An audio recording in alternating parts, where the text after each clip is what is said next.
Welcome to Core Law 101 with our junior partner, Matthew Nathaniel, SHMH. Hari ini kita mau membicarakan tentang corporate lawyer, of course, tapi bukan tentang perdata, namun pidana. Emang bisa kita bahas corporate lawyer, tapi yang dibahas malah pidana? Boleh dijelasin dulu, Pak Matthew? Mungkin ya, kalau anggapan masyarakat yang umum sekarang ini, orang-orang selalu merasa kayak, oh kalau corporate lawyer itu fokusnya hanya di perdata aja. Tapi seiring berjalannya waktu, ketika kalian sudah punya retainer lawyer dan mungkin kalian sudah menjalani daily bisnis operasional, mungkin akan sering ditemuin itu masalah yang paling sering ya, masalah pidana yaitu fraud, salah satunya. Nah, kalau sudah seperti itu, ya tentunya kan dari perusahaan harus memilih nih, apa langkah yang mau diambil, karena kan biasanya hal-hal seperti itu paling umum terjadi itu masalah fraud. Mungkin nilainya kecil-kecil, tapi lama-lama sering terjadi numpuk akhirnya. Mungkin kalau pabrik, selain fraud ada juga yang mungkin masalah pencurian. Nah, hal-hal seperti itu kan tentunya berkaitan dengan pidana. Jadi mungkin orang-orang yang selalu beranggapan dulunya adalah corporate lawyer ini fokusnya hanya di hukum perusahaan dan perdata. Tapi ya kalau kita sudah ngomong day to day operasional, pasti ya sering ditemuin juga masalah pidana. Jadi sebenarnya aspeknya menyeluruh sih dalam bidang corporate lawyer itu. Nah, ngomongin soal fraud nih, tadi Pak Matthew udah sempat mention, banyak terjadi penipuan di dalam sebuah perusahaan. Nah, kalau sebagai saran dari lawyer sendiri nih, kalau misalnya ada penipuan yang mostly dilakukan sama pegawai dari perusahaan tersebut, itu harus ditindak atau diampuni aja sih baiknya? Nah, ini yang juga mesti orang-orang selalu ignore ya. Merasa kayak, oh kalau misalnya emang kerugiannya kecil, misalnya ada penggelapan dalam jabatan, atau ada penipuan yang mengatasnamakan perusahaan, oh karena nominalnya kecil ya udahlah dibiarin aja. Nah, ini yang seringkali membuat orang-orang itu makin lama makin bukannya kapok, malah menjadi-jadi. Karena mungkin biasanya perusahaan selalu mindsetnya adalah, oh ini kerugiannya loh kecil, mungkin cuma 50-100 juta, dan akhirnya tidak diurus. Nah, tapi seringkali hal ini yang membuat orang-orang itu, karyawan, terutama karyawan ya, merasa kayak, loh, si A ini selama ini menggelapkan duitnya perusahaan, kecil nggak masalah. Berarti saya juga dong, lah enak dong dia. Saya kerja di sini udah 5-10 tahun, belum dapat uang segitu. Sedangkan si A ini mungkin baru kerja 1 tahun, udah berhasil dapetin uang ratusan juta dengan cara fraud tadi. Nah, hal-hal seperti ini nantinya juga nggak baik ke depannya untuk image perusahaan di luaran. Lalu yang kedua nanti di mata karyawan internal ya. Karena pasti mereka akan menimbulkan ini mindset. Kalau gitu mending saya juga aja. Apalagi kalau misalnya nominalnya kecil, perusahaan tidak akan memproses. Jangan sampai ada anggapan-anggapan seperti itu, karena lama-lama ya memang sih awalnya 50-100, tapi kalau dikalikan sama 10 karyawan, 20 karyawan, kan nominalnya jadi besar. Kecil-kecil ditumpuk jadi segunung. Jadi gede. Nah, jangan sampai itu jadi habit karyawan, malah jadi kultur, itu kan nggak bagus kalau ada hal-hal seperti itu. Jadi kalau dari kami, saran kami biasanya untuk masalah itu tetap harus ada yang diproses. Jangan sampai hal-hal seperti ini tuh dibiarkan lalu jadi kebiasaan untuk karyawan-karyawan yang lain. Dari perusahaan itu harus bisa menunjukkan image atau pesan kalau perusahaan tidak akan membiarkan hal-hal seperti ini itu terjadi berulang-ulang. Jadi intinya bisa menimbulkan ini ya, kelihatannya kalau perusahaan ini pasti memproses serius, mau nilainya itu kecil atau besar. Oke, jadi kecil besar lebih baik tetap diproses supaya menimbulkan mindset di dalam culture perusahaan kalau misalnya penipuan itu sangat-sangat dilarang dan akan ditindak tegas. Nah, ngomong-ngomong soal menindak tegas pegawai perusahaan yang melakukan fraud, pastinya para jajaran direksi dan juga pemimpin punya pemikiran seperti ini. Expense versus biaya penanganan perkara, kadang malah lebih membengkak di penanganan biaya perkaranya. Kalau menurut Pak Matthew sendiri gimana nih dalam menanggapi hal ini? Nah, mungkin ini sebenarnya pertanyaan bagus ya. Biasanya yang selalu jadi concern itu masalah expense, terkait dengan penanganan kasus dalam hal terjadi adanya penggelapan atau penipuan terkait hal-hal seperti ini. Terutama yang berlaku di internal ya, di karyawan.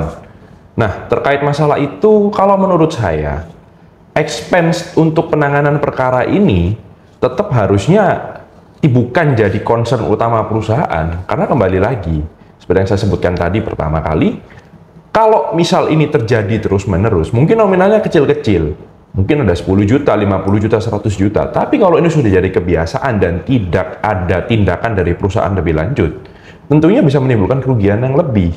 Ya bayangkan aja kalau tadi misal 50 juta atau 20 juta. Lalu setiap tahun perusahaan atau mungkin setiap 3 bulan sekali ada karyawan-karyawan yang melakukan tindakan fraud tersebut. Nah, hal ini tentunya kalau diakumulasikan tentunya kan akan jadi gede. Nggak sebanding dengan biaya expense penanganan. Mungkin expense penanganan nggak nyampe segitu. Tapi kalau diteruskan, ini akan menimbulkan kebiasaan kan nantinya.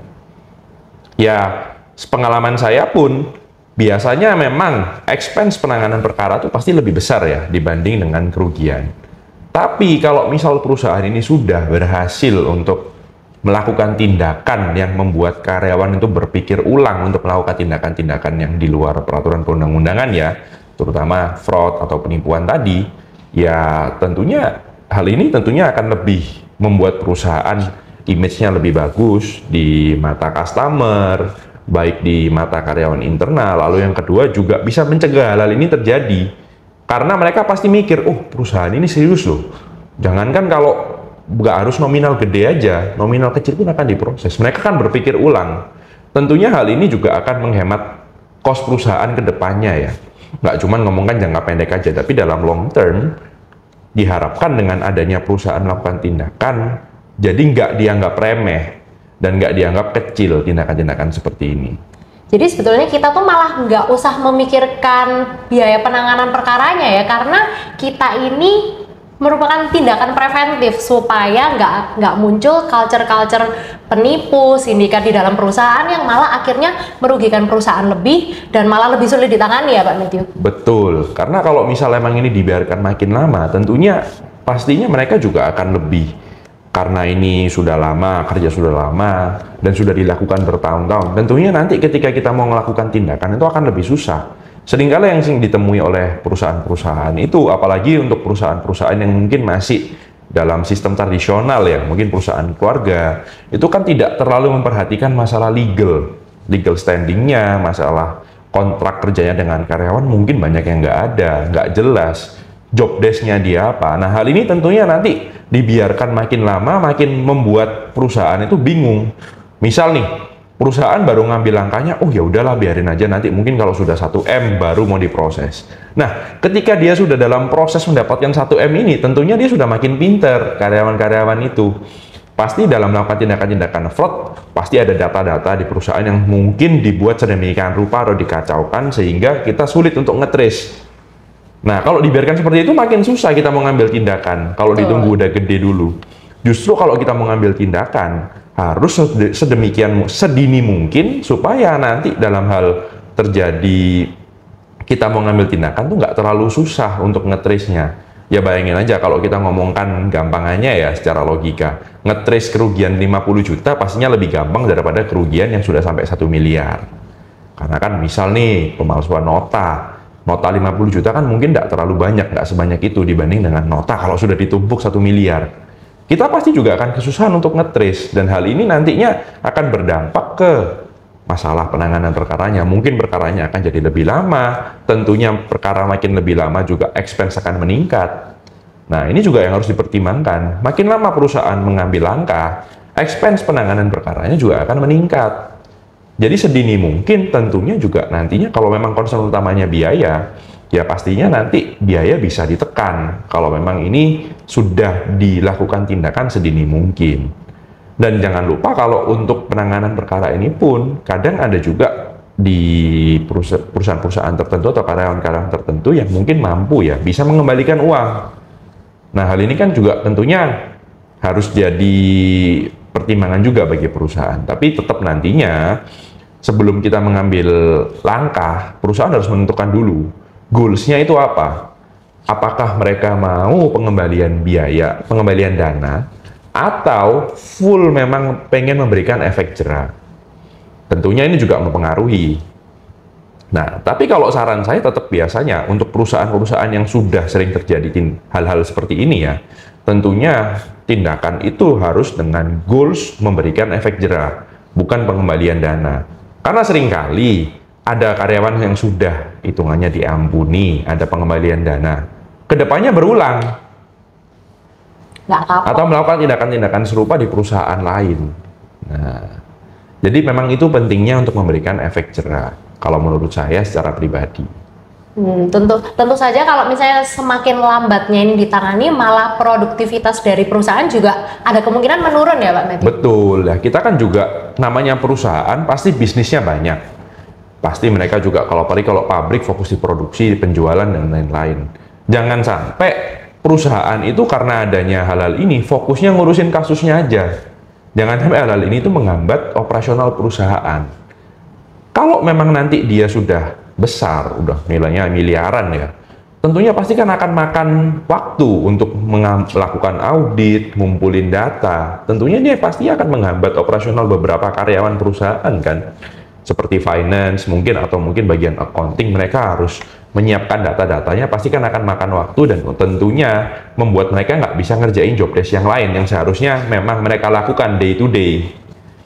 Nah, jadi sedini mungkin penanganannya akan lebih cepat dan expense lebih bisa ditekan. Oke, nah ada pertanyaan yang muncul lagi nih. Kalau misalnya kita menangani perkaranya langsung dua, kayak misalnya kita juga minta pengembalian dana, tapi pidananya juga jalan, itu bisa nggak? Nah, ini yang biasanya agak susah ya secara praktek. Karena kan biasanya kalau kita mau ngambil langkah sampai ke efek jera, biasanya tuh nanti agak susah ketika kita nanti mau pengajuan yang namanya restoratif justice. Sekarang ini kan di sistem hukum pidana di Indonesia kan mengenal yang namanya restoratif justice. Jadi kalau misalnya emang nanti dalam penanganan perkaranya di tengah jalan ada proses mediasi dan ada kesepakatan untuk melakukan pengembalian, ganti kerugian, itu kan perkara bisa dihentikan. Nah, tentu makanya saya tadi jelaskan, pentingnya kita tahu goalsnya kita dulu. Kalau goalsnya di double nanti, itu tentunya kan akan membuat baik penyidik juga akan bingung, langkahnya harus seperti apa. Lalu dari perusahaan nantinya juga takutnya goalsnya tidak tersampaikan, efek jera tadi. Oh, nanti takutnya kalau misalnya emang seperti itu, oh berarti perusahaan ini kalau ngembaliin duit bisa. Kalau gitu tak coba aja dulu. Siapa tahu nanti perusahaan nggak ngejar, ya wis uangnya bisa saya ambil. Jangan sampai ada anggapan-anggapan seperti itu. Jadi tetap kalau saya sih, efek jera harus diutamakan dulu. Kalau nanti di tengah jalan memang ada kemungkinan-kemungkinan untuk restoratif justice dan ini mengingat ini nominalnya besar ya, itu mungkin bisa dipikirkan. Tapi bukan jadi goals utama. Tuh. Oke, buat kalian yang mau lebih banyak tahu lagi, pantengin terus Core Law 101. And of course, for you businessmen, don't forget to retain your lawyer now with Ansegi Law. See you on next video.